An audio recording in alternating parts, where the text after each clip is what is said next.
Meet The Lot, native token of Lukki Exchange and the most potential tool for investing this year. Trade now on P2B, B2B and Lukki.io. On cryptocurrency, and ladies and gentlemen, without further ado, please help me give a warm Malaysian welcome to Andreas Antonopoulos.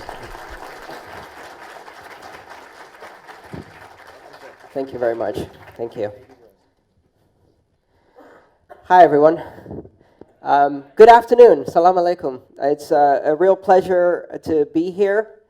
It's my first time in Malaysia. I've now been in Kuala Lumpur for less than 24 hours, and I'm enjoying it a lot, very much so. This is my latest book. It was published in September. It's called The Internet of Money. People often find that this is a difficult topic to understand. Bitcoin is a difficult topic to understand, and I've published 2 books on it. The first book, Mastering Bitcoin, which is over there, is for software developers, engineers, technical people. How many people here are software developers, engineers, technical? Anyone? Okay, so 5 people in this room can read that book. It explains how Bitcoin works, and from that point on, it's a bit challenging. It's challenging not because I aim it to be challenging, but because Bitcoin is a complex subject.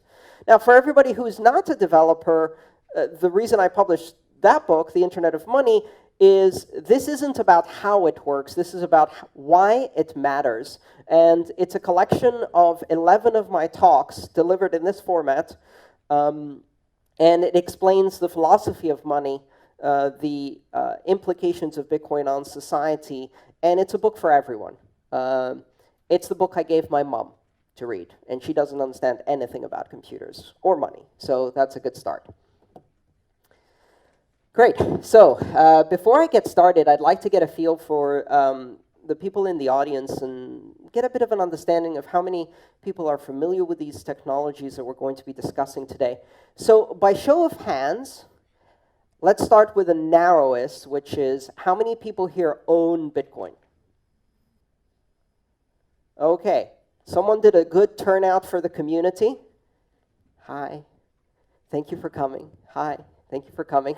How many people have seen or conducted a transaction in Bitcoin but don't own any, have just experienced it? Okay, just a few. Very good. And how many people have never conducted a transaction, have no idea what Bitcoin is or how it works, and are new to this topic? Great. Now, that was about maybe 30 people, I would say. Now, for those of you who are new to this topic, what I'd like to suggest is that whether you understand or not what we're discussing today, and please ask your questions. I want to hear even the most basic questions about Bitcoin, because I believe those are the most powerful questions. After we're done with the presentation, after we're done with the Q&A, I would like to see as many of the people in the audience who have never experienced Bitcoin to either install a Bitcoin wallet on your mobile device, and someone in the audience will give you for free some Bitcoin. Not a whole Bitcoin, a fraction of a Bitcoin, just so you can see how a transaction works. And then you can turn to your friend who just started and exchange Bitcoin with them, so you can experiment with this. I can assure you it's entirely legal. It's very easy to do. And it will allow you to really experience this technology, which is much easier experience than it is explained. So let's try the next question. How many people in this audience who have Bitcoin on their mobile devices, are willing to help people install a wallet and give them $1 or $2? I will. Look around, the new people, look around at who's raised their hands. Find these people after the Q&A. Ask them to give you a small amount of Bitcoin and help you set up a wallet. Don't be shy. I will be happy to do it myself. All right. With that, let's get started with Bitcoin basics. In October of 2008, on an obscure, anonymous mailing list called the Cypherpunk mailing list, an anonymous participant using the pseudonym Satoshi Nakamoto announced the publication of a paper and said, I think I have solved a problem in computer science. I have found a way to create a system of electronic cash that is direct between people, peer-to-peer, as we use the term in computer science. In this system of electronic cash, I've written a white paper and I have implemented it in software. And on that day, Satoshi Nakamoto published the white paper. You can download it online. It's available at bitcoin.org. You can do a search for it. The Satoshi Nakamoto described in detail and in ways that predicted many of the things that happened over the next 7 years. What Bitcoin was, and what Bitcoin could become, and how it would work. But he didn't stop there. Or she didn't stop there. Or they didn't stop there, because we don't know if Satoshi Nakamoto is a man, a woman, or a group of people,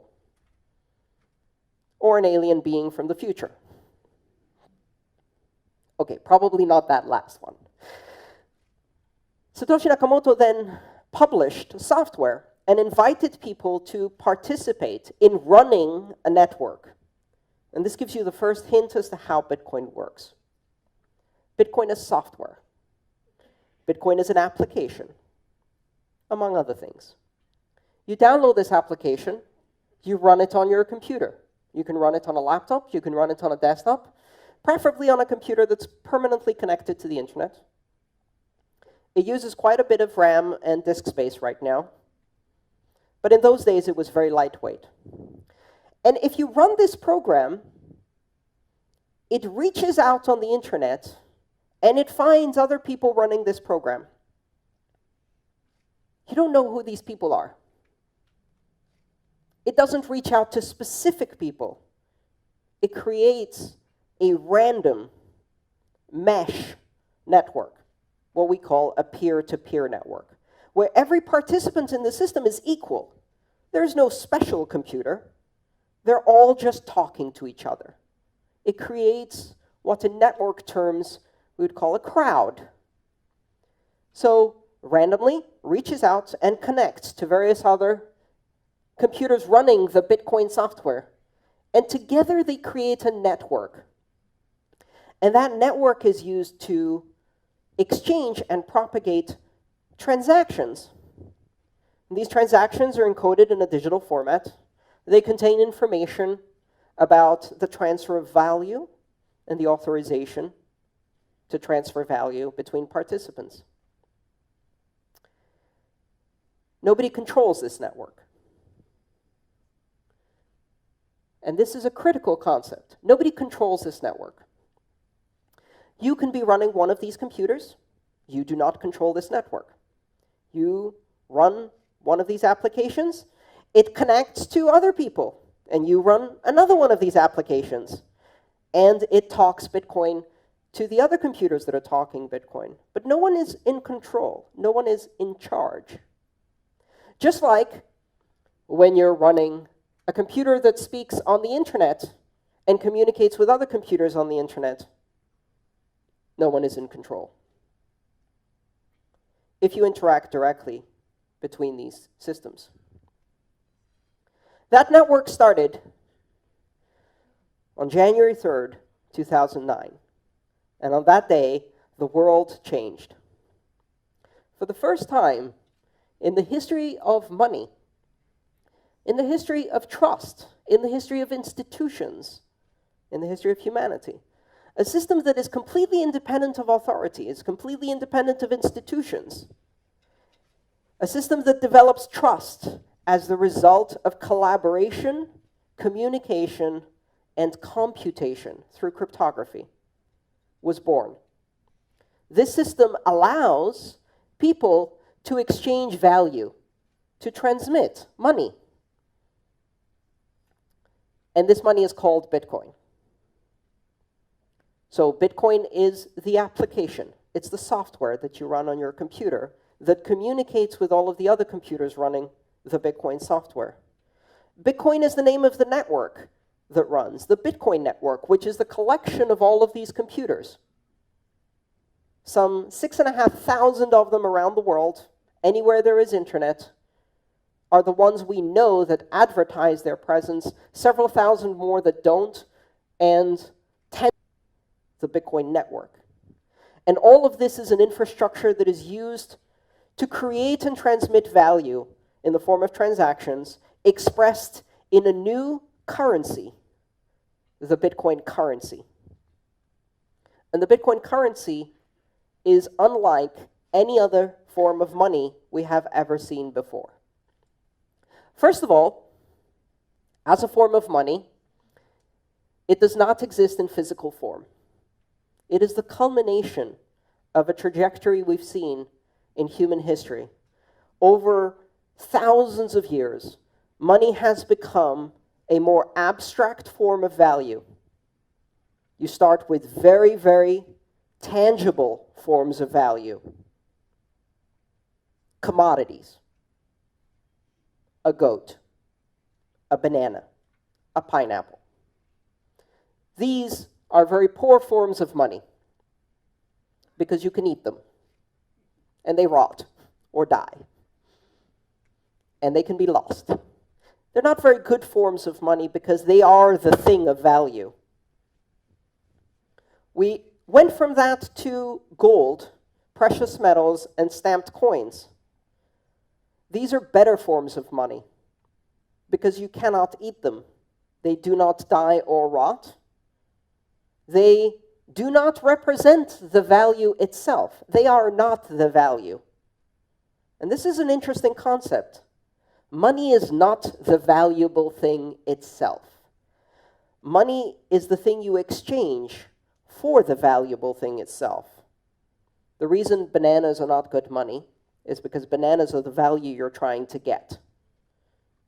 Money is the thing you exchange for bananas that has no value in itself. It is simply a symbol, an abstraction. It represents something that can be carried that I can give to someone tomorrow, and they will probably give me bananas. That future promise of value is the essence of money. So the essence of money is the ability to have an abstract token that in itself is immutable, unforgeable, eternal, maintains its value, and represents the exchange of value in the future as a promise. And over time, these things have become less and less physical and more abstract. Why? Because people don't like changing. And if you tell someone, I'm not going to give you bananas for the work you did, I'm going to give you a shiny gold coin, but don't worry, you can use this to get bananas, they look at you and they say, I've always had bananas for my work. I think I would like to have bananas, not this yellow thing. 100 years later, they now believe the yellow thing is valuable. And then you tell them, now I'm going to give you a piece of paper instead of the yellow thing, but don't worry, you can still convert this into bananas. And most people say, I don't think that's real money. I want the yellow thing. And the world moves on. And eventually we change and we say, you know what? You won't get the piece of paper either. You won't get the coin. You will go and look at numbers on a page or on a web page. And that represents the amount you have in the bank. But don't worry, you can still use that to acquire food, products, services. It really is money. You can't touch it. You can't see it. It's just a number. And finally, we arrive at Bitcoin. Bitcoin has no physical form. It doesn't exist in any way. It is entirely intangible. It cannot be touched. It is simply a digital form of money. But it is a digital form of money that is entirely different from everything we've seen before.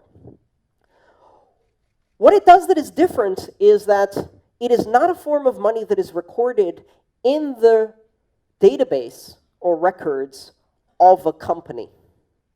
It is not a digital form of money that represents a debt owed to a central bank or government.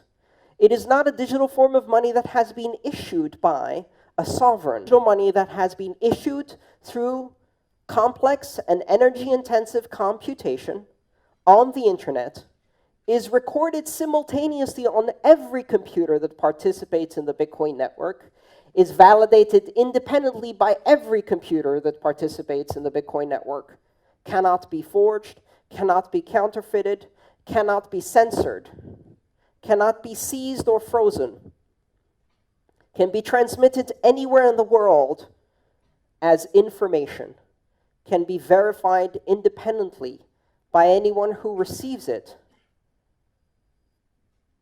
and is not controlled by anyone. Its value is not controlled, its issuance is not controlled, its ownership is not controlled. It is direct from one person to another person with no intermediaries. If I use my mobile phone to make a Bitcoin payment to someone in this room, I am creating a digital transaction that recognizes the fact that a certain number of Bitcoin that the network knows belongs to me through the proof of my digital signature. I have authorized the transfer of that value to another owner of Bitcoin who will then be able to control that Bitcoin through their own digital signature, through their own cryptographic key. Now, you don't need to know anything about digital signatures or cryptographic keys. When you use Bitcoin, you see an application on your mobile device or on your desktop. This application tells you you have 3 Bitcoin. It allows you to enter the address of a recipient, which is a number, just like an email address. It allows you to select an amount of Bitcoin you wish to transact. And when you click send on your application, it uses the digital signature and private key that is embedded in your device to create and sign a transaction that is advertised to the entire Bitcoin network and says, I have transferred this value. And then the entire network now knows that this value belongs to someone else. They don't know who this someone else is. Nobody knows. When you do a Bitcoin transaction, it is not related or attached to identity. You do not need to create an account. You do not need to register. You do not need to provide ID or name or location or address, age, gender, race, religion, nationality, nothing. You don't even need to be human. And you laugh, but it is true. Bitcoin enables, for the first time in human history, non-human entities to actively control and own value, which is bizarre because we've never had that in any legal system in the world. We have the legal fiction of corporations, and corporations can own value, but corporations can only exist as associations between living human beings. In Bitcoin, a software agent that is not owned by anyone, through the use of cryptography, can own and transact in Bitcoin internationally.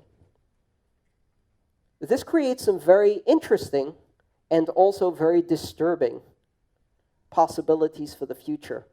Artificial intelligence systems can own and control money without any living human being involved. You can have corporations that have no directors, no living humans in control, that are controlled entirely by software. Back to people, though. If you are a person who has installed a Bitcoin wallet, you must pass a complex test in order to install this software. You must be able to download an application. That's it. Now, if you happen to own an iPhone, you must remember your iTunes password in order to install an application. And so far, I have found that this is the most difficult part of becoming part of the global economy of Bitcoin is remembering your iTunes password. But if you can do that, if you can access the Google Play Store, if you have basic familiarity with mobile applications, if you can download an exe on Windows and install it, if you can double-click a mouse, that's it. You don't have to provide your name, your email address. You don't register or create an account. You don't have to prove who you are, where you are, or show that you are worthy. You do not have to have a credit score. You do not have to be authorized. This is something that is entirely different from every system of money we've ever had before. Now, for the internet generation, this is a very familiar concept. Register or get a license to use the web? Do you have to create an account to visit Wikipedia? No. The only requirement is that you are able to download, install, and operate a web browser. There was a time when the idea of allowing every human to be able to communicate without borders or censorship on the World Wide Web was terrifying to people. To some people, it still is terrifying. Most of the younger generation find it liberating in a global sense. Bitcoin does that to money. What happens when every human being on the planet, through the simple act of downloading and installing an application, can become a member of a global economy without borders, one that allows people to transmit and receive money at will, anywhere in the world, 24 hours a day, uninterrupted for the last 7 years, with fees that do not depend on the amount of money you're sending, but pay simply for the capacity you use on the network. You can transmit a Bitcoin transaction for about $1. And it doesn't matter if you send $1 or $100,000, you still pay $1.